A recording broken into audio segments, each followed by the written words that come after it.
Welcome back to my channel London Anu's lifestyle. இன்றைக்கி ஒரு morning routine vlog எடுக்கலாம், ஒரு லாங் வீடியோ ட்ரை பண்ணலாம் அப்படின்னு சொல்லி ட்ரை பண்ணியிருக்கேன். இந்த வீடியோவில் பெருசாக எதுவும் இருக்காது, எல்லோரும் செய்கிற காலை வீட்டு வேலை அதுதான் இருக்கும். ஸோ அதனால் டைம் இருந்தால் மட்டும் வீடியோ பாருங்கள், இல்லைனா ஸ்கிப் பண்ணிவிட்டு மற்ற ஒர்க்கை பாருங்கள். காலையில் ஏஞ்சி என் ஹஸ்பண்ட் வந்து 6 o'clock வீட்டிலேருந்து கிளம்பிடுவாங்க. ஸோ நான் மார்னிங் 5 o'clock ஏஞ்சி லன்ச் அண்ட் பிரேக்ஃபாஸ்ட்டு செஞ்சு கொடுக்கணும். ஸோ அதுக்காக நான் அரை தூக்கத்துலேயே ஏஞ்சி வந்துட்டுருக்கேன். அவங்க காலையிலே ஃப்ரெஷ் ஆகி ப்ரேயர் பண்ண ஸ்டார்ட் பண்ணிட்டாங்க. ஸோ நான் காலையில் இன்றைக்கி என்ன பிளான் பண்ணியிருந்தேன் அப்படின்னா, லெமன் சாதமும் உருளைக்கிழங்கும் தான் செய்ய போகிறேன். லெமன் சாதம் உருளைக்கிழங்கு செஞ்சால் என் ஹஸ்பண்டுக்கு வந்து பிரேக்ஃபாஸ்ட் தனியாக செய்ய தேவையில்ல, அதையே சாப்பிட்டுப்பாங்க.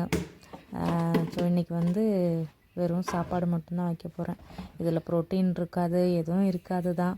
பட் என்ன பண்ணுறது, காலையில் 5 மணிக்கு ஏதோ ஒன்று செஞ்சு கொடுக்கணும் அப்படின்ற மைண்ட் செட்டில் அவங்களும் என்னை வந்து ஃபோர்ஸ் பண்ண மாட்டாங்க, இது வேணும் அது வேணும்னு.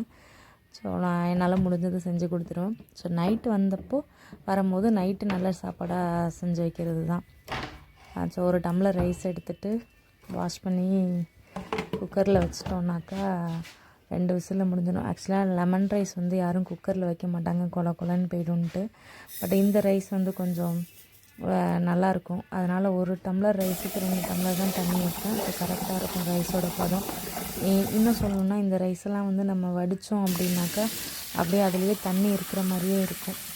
இங்கே ஹாட் வாட்டர் நார்மலாகவே டேப்பில் வரும், ஹாட் வாட்டரும் கோல்டு வாட்டரும். ஸோ நான் அதுதான் ஆவி பறக்க தண்ணி வந்துச்சு. அடுப்பை ஆன் பண்ணியாச்சு.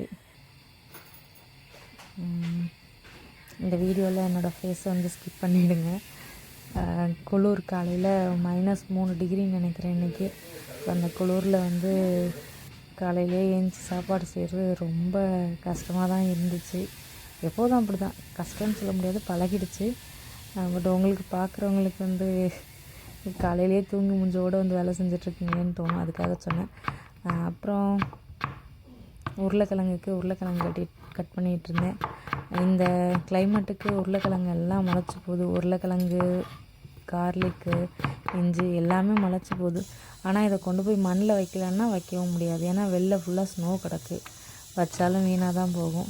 ஸோ என்ன பண்ணுறது, எல்லாத்தையும் போட்டு சமைச்சு சாப்பிட வேண்டியது தான் அப்படின்னு சொல்லிட்டு ஒரு உயிரை வந்து கட் பண்ணி சமைக்கிற மாதிரி தான் எனக்கு ஒரு ஃபீல் இருக்கும். என்ன பண்ணுறது, வேறு வழி இல்லையே, எல்லாத்தையும் கொண்டு போய் தூக்கி போட முடியாது. அதனால் சமைக்கிற மாதிரி சமைச்சிட்ருந்தேன்.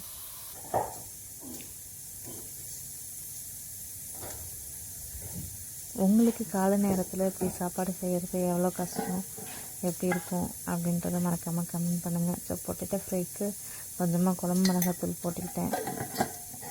ஒன்றும் ஸ்பெஷல்லாம் கிடையாது, எல்லாம் நார்மலாக எல்லோரும் செய்கிற அதே மெத்தடு தான். ஒரு பக்கம் வந்து உருளைக்கிழங்கு வெந்துட்டுருக்கு, இந்த பக்கம் வந்து லெமன் சாதத்துக்காக தாளிப்பு ரெடி பண்ணிகிட்ருந்தேன். இப்போ கடுகு, கடலப்பருப்பு, உளுத்தம்பருப்பு, இஞ்சி, பச்சை மிளகா இதெல்லாம் போட்டு தாளிச்சிட்டு கருவேப்பிலை போட்டு தாளிக்க வேண்டியதான். லெமன் மட்டும் வந்து அடுப்பை நிறுத்தினதுக்கப்புறம் தான் நான் பிழிஞ்சு விடுவேன். ஸ்டார்டிங்கில் நான் ஃபஸ்ட் டைம் லெமன் சாதம் செய்யும் போதெல்லாம் எல்லாத்தையும் புளிசாதம் மாதிரி கொதிக்க விட்டுட்டுலாம் இருப்பேன். ஸோ அதெல்லாம் வேண்டாம் அப்படின்றது லேட்டராக தான் புரிஞ்சுக்கிட்டேன். தாளிப்பு எல்லாத்தையும் போட்டுட்டு அடுப்பு ஆஃப் பண்ணிவிட்டு பெருங்காயத்தூள், மஞ்சத்தூள், அடுப்பு ஆஃப் பண்ணதுக்கப்புறம் தான் மஞ்சத்தூளுமே சேர்ப்பேன். போட்டு கலர்னாலே வந்து அந்த கடலப்பருப்பு, வேர்க்கடலை இதெல்லாமே வந்து க்ரன்ச்சியாக இருக்குது. நான் சொல்கிற மாதிரி நல்லா கொதிக்கலாம் வச்சு பண்ணாக்கா அது அவ்வளோவா அது புளிசாதம் மெத்தட் மாதிரி ஆகிடுது. ஸோ இதுதான் எனக்கு ஈஸியாகவும் இருக்கும் காலையில் செய்கிறதுக்கு. ஃப்ரீயாக இருந்தால் வெந்தயத்தை இடித்து போடுவேன். இன்றைக்கி அது செய்யலை. இந்த வெந்தயம் வந்து வறுத்துட்டு இடித்து போட்டு அது நல்லா வாசமாக இருக்கும். இப்படி தான் காலையில் போச்சு. பசங்கள்லாம் தூங்கிட்டுருக்காங்க. இவங்களுக்கு சாப்பாடை பேக் பண்ணி கொடுத்துட்டு ஒரே தடியாக மாடிக்கு போயிடுவேன். போயிட்டு தூங்க ஆரம்பித்தேன்னாக்கா, இன்றைக்கி சண்டே வேறையா, பசங்களும் தூங்கிட்டு தான் இருப்பாங்க. என் சின்ன பையன் ஏஞ்சிருவான், 7:30 மணிக்கெலாம் ஏஞ்சிருவான். ஏஞ்சி நான் எழுப்ப ஆரம்பிச்சிருவான். ஆனால் நான் எழுந்திரிக்க மாட்டேன் அவ்வளோ சீக்கிரம். எல்லோரையும் அனுப்பி விட்டுட்டு ஜாலியாக தூங்குறது தான் வேலை. 9 o'clock மேலே ஏஞ்சி பொறுமையாக நம்ம வேலையை செய்ய வேண்டியது தான். பட் பையன் 7:30 மணிக்கெலாம் ஏஞ்சிட்டு ஃபோன் பார்ப்பான், இல்லை டிவி பார்ப்பான், வேறு ஆப்ஷன் எதுவும் கிடையாது. ஸோ பார்த்துட்டே இருப்பான். அப்புறமா வந்து பசிக்குதுன்னு கேட்பான். அப்புறம் பிஸ்கெட் ஏதாவது எடுத்து சாப்பிடுவான். அப்புறமா நான் ஏஞ்சதுக்கப்புறம் அவனுக்கு எல்லாம் ரெடி பண்ணி கொடுத்துட்டு நாங்கள் சேர்ந்து சாப்பிடுவோம். நானும் சின்னவனும் காலையில் சாப்பிட்ருவோம் 9 மணி 10 மணிக்கெலாம். அவர் பெரியவர் வந்து பெரிய மனுஷால் மாதிரி தான் 12 மணிக்கு 11 மணிக்கு அப்படி தான் சாப்பிடுவோம். ஸோ அதனால் பிரச்சனை இல்லை. இன்றைக்கி இதை வச்சு தான் ஓட்ட போகிறேன். லெமன் சாதம் உருளைக்கிழங்கு. ஸோ காலையில் 6 மணி அப்படி இருட்டாக இருக்கு பாருங்கள். அவங்க கிளம்பிட்டாங்க. கிளம்புனதுக்கப்புறம் அவ்வளோதான், எல்லாத்தையும் நிறுத்திட்டு கதவு மூடிட்டு ஓடு மேலே அப்படின்னு தூங்க வேண்டியதான். இது நான் தூங்கி ஏஞ்சி வந்து எடுத்த வீடியோ 9:30 மணி. அப்படி போய் போட்டு போயிட்டேன்.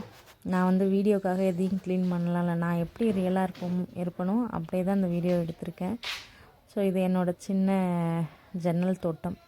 துளசி வச்சுருக்கேன், தூதுவளை வச்சுருக்கேன், மணி பிளான்ட்டு. இதெல்லாம் வெளியில் வச்சா ஸ்னோவில் காலி ஆகிடும். ஸோ பாருங்களேன், ஸ்னோ வந்து எப்படி சதுரி கிடக்கு, கொஞ்சம் கொஞ்சமாக இருக்குது பாருங்கள். அது ஹெவி ஸ்னோ இல்லை, பட் நைட்டு ஸ்னோ பெஞ்சிருக்கு. ஸோ வெள்ளை வெள்ளையாக தெரியுது பாருங்கள். அப்புறம் நானும் என் பையனும் மட்டும் தோசை ஊற்றி ஒரு ரெடிமேட் சட்னி, ஏன்னா மாவு கொஞ்சம் தான் இருந்துச்சு. ஸோ அதுக்கு இதுக்கடா வந்து வதக்கி அரைச்சி அப்படின்னு சொல்லிட்டு ஒரு சிம்பிள் தான், பட் உண்மையிலேயே வந்து அது சாப்பிட்டா நிறைய தோசை சாப்பிட்ணுன்னு தோணும். கார சட்னி தான். நல்லா பூண்டை இடிச்சிட்டு அதில் தனி மிளகாத்தூள் சேர்த்துட்டு உப்பு, இது 3 தான் அதில். அதுக்கப்புறம் நல்லெண்ணெய் ஊற்றிக்க வேண்டியது தான்.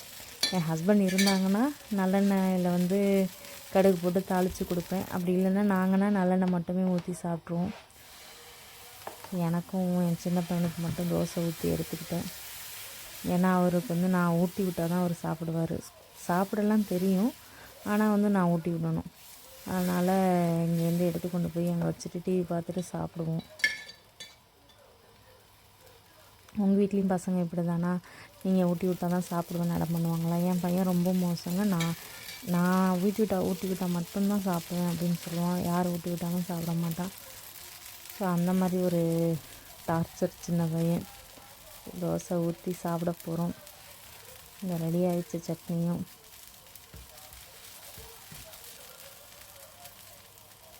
வீடியோ போர் அடிச்சிச்சுன்னா ஸ்கிப் பண்ணுங்கள். நான் வளன்னு பேசிகிட்ருக்கேன்னு நினைக்க வேணாம்.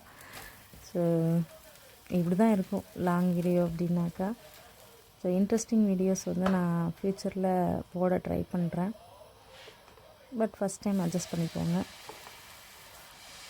அதுக்கப்புறம் இன்றைக்கி என்ன பிளான் அப்படின்னா, என் பசங்களுக்கு ஹேர் கட் பண்ணணும். ஏன்னா டியூஸ்டே வந்து ஸ்கூலு. ஸோ ஹேர் கட் பண்ண வெளியில் கூட்டிகிட்டு போகணும். அவங்க டியூட்டிக்கு போயிட்டாங்க, நான் தான் கூட்டிகிட்டு போவேன்.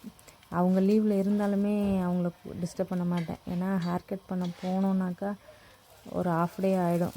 ஸோ அவங்களுக்கு இருக்கிற ஒரு நாள் லீவ்லேயும் இப்படியே போகக்கூடாது அப்படின்றதுக்காக நானே கூட்டிகிட்டு போயிடுவேன். பசங்களை கூட்டிகிட்டு வெளியில் போன மாதிரியும் இருக்கும், அவங்கள டிஸ்டர்ப் பண்ணாத மாதிரியும் இருக்கும். அதனால் வந்து காலை சாப்பாடு முடிச்சுட்டு மதியம் ஒரு 12:30 போல் கிளம்பணும். ஆனால் இங்கே அவ்வளோ சீக்கிரம் எல்லாத்தையும் போட்டுட்டு உடனே போக முடியாது. நம்ம வந்து தெர்மல் வியர் போடணும், ட்ரெஸ் மாற்றிட்டு அதுக்கு மேலே வின்டர் ஜாக்கெட்டு, ஷூ, சாக்ஸு எல்லாத்தையும் போட்டு இன்னும் இப்போ ஒரு 2-3 மாதம்தான் இந்த மாதிரி. அதுக்கப்புறம் கொஞ்சம் வந்து குளிர்லாம் எங்களுக்கு செட் ஆகிடுச்சு. ஒரு 8 டிகிரி வரைக்குமே நாங்கள் தாங்கிப்போம். அதுக்கு கீழே குறையும் போது தான் ரொம்ப குளிரும். அந்த இறக்கத்துலேருந்து மேலே ஏறி வந்தோம். இப்போ பார்பர் ஷாப்புக்கு போகிறதுக்காக நடந்து போயிட்டுருக்கோம். முருகரையே போய் பார்த்துடலாம் போல இருக்குது, அந்தளவுக்கு உயரமாக இருக்குது இந்த ரோடு. இங்கே ஃபஸ்ட்டு ஒரு ஷாப்புக்கு வந்தோம். இங்கேயும் கூட்டமாக இருக்குது. சரி வெயிட் பண்ணுவோம் அப்படின்னு வெயிட் பண்ணேன். அப்புறம் பார்த்தா கிட்ஸ் ஹேர் கட்டுக்கு 15 பவுண்டு போட்டிருந்தானுங்க. 15 பவுண்டுனா நம்ம ஊர் காசுக்கு 1700 ரூபா கிட்ட. எதுக்குடானா ஆக்சுவலாக இப்போது வந்து 12 பவுண்டு தான் கொடுத்து கட் பண்ணிகிட்ருக்கேன். எதுக்கு அவ்வளோ காசு கொடுத்து அப்படின்னு சொல்லிட்டு, சரி வாங்க வெளில போய் வேறு எங்கேயாவது கடை இருக்கா அப்படின்னு பார்ப்போம் அப்படின்ட்டு கிளம்பிட்டோம். ஏன்னா இப்போ நாங்கள் இருக்கிற இடத்துக்கு வந்து புதுசு. முன்னாடி வேறு இடத்துல இருந்தோம். இந்த இடம் மாறி 1.5 மாதம் தான் ஆகுது. ஸோ அங்கேருந்து கிளம்பிட்டு பசங்க பசிக்குது, ஏதாவது பசிக்கெலாம் கிடையாது, வெளியில் வந்து ஏதாவது வாங்கி கொடுக்கணும் அப்படின்ட்டு சின்ன சப்வே வழியாக அந்த கடையில் பக்கத்து ரோட்டுக்கு. சப்வே எவ்வளோ கேவலமாக இருக்கு, இங்கிலாந்து இப்படி இருக்குன்னா பார்த்துக்கோங்க. 15 பவுண்டு நம்ம ஊரே கேவலம் அப்படின்னு தோணுது எனக்கு.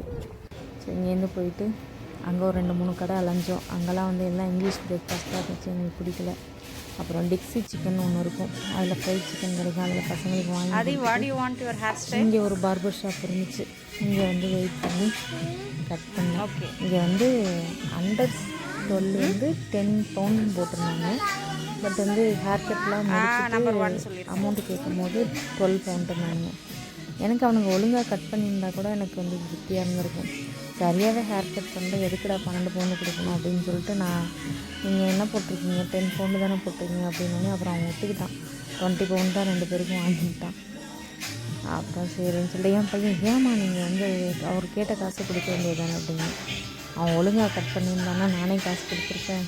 அவன் சரியாகவே கட் பண்ணல. அப்புறம் அவன் போர்டில் வச்சுருக்க காசுத்தை விட அதிகமாக கேட்குறான், அதனால தான்டா அப்படின்னு சொன்னேன். அப்புறம் 2 பேருக்கும் ஒரு வழியாக ஹேர் கட் பண்ணி முடிச்சுட்டு அங்கே வந்து கிளம்பிட்டோம். இதோட கண்டினியூஷனை நான் பார்ட் 2ல் போடுறேன்.